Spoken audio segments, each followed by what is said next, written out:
आखिर क्या हुआ जब राधा रानी हुई अपने शिष्य से नाराज और भेज दिया उसे पृथ्वी पर।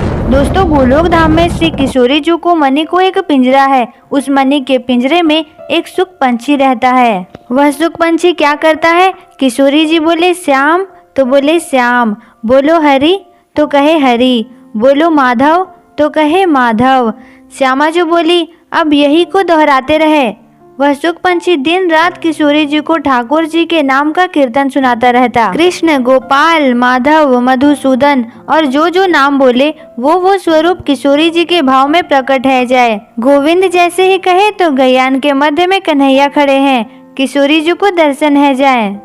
गोपाल जब कहे तो गैया के थन को मुख में लगा करके दुग्धपान कर रहे हैं, किशोरी जी को दर्शन है जाए। ये सब भावों से किशोरी जी को बड़ा आनंद मिलता। लेकिन एक दिन कृष्ण जैसे ही पधारे तो सभी सहचरियों ने उन्हें दंडवत प्रणाम किया और पुष्प वर्षण किया, लेकिन उस सुख पंछी ने प्रणाम नहीं किया।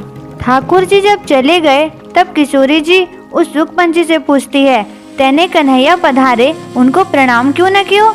बोले कौन कन्हैया? अरे गोपाल, गोविंद, माधव आए, तुमने प्रणाम क्यों नहीं किया? कौन माधव? गोपाल, मैं तो नहीं जानता। तू पूरे दिन कीर्तन करे। बोले वो तो आपने मुझको रटा दियो, लेकिन मुझको ये थोड़ी पता है कि जाको नाम मैं गा रहा हूँ वो कौन है। तब किशोरी जी बोली, तब तू निकल मेरे पिंजराते, तुझको अधिकार नहीं है यहाँ रहने को। तेने आज ठाकुर जी को सम्मान नहीं कियो। यदि तुझको मेरे पास निवास करनो है, यदि तुझको मेरे पास रहनो है तो ठाकुर जी के स्वरूप को, ठाकुर जी के भाव को, ठाकुर जी के रस का पान करने के बाद ही तुम्हें यहाँ स्थान मिलेगा। दोस्तों, वो सुख पंछी कोई और नहीं बल्कि स्वयं सुखदेव ही थे, जिन्होंने परीक्षित को 7 दिनों तक भागवत की कथा सुनाई थी। वह सुख पंछी किशोरी जी के पुनः प्राप्ति के भाव से धराधाम पर आए थे।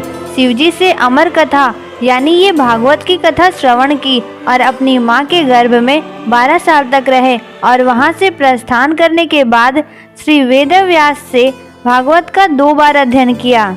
तब वो भागवत कथा के रस में सराबोर हुए। भागवत में वर्णन है कि एक बार कथा सुनाने के बाद सुखदेव जी कहाँ गए ये किसी को नहीं पता। दोस्तों, भागवत की कथा सुनाने के बाद किशोरी जी ने उन्हें अपने गोलोक धाम में पुनः निवास दिया।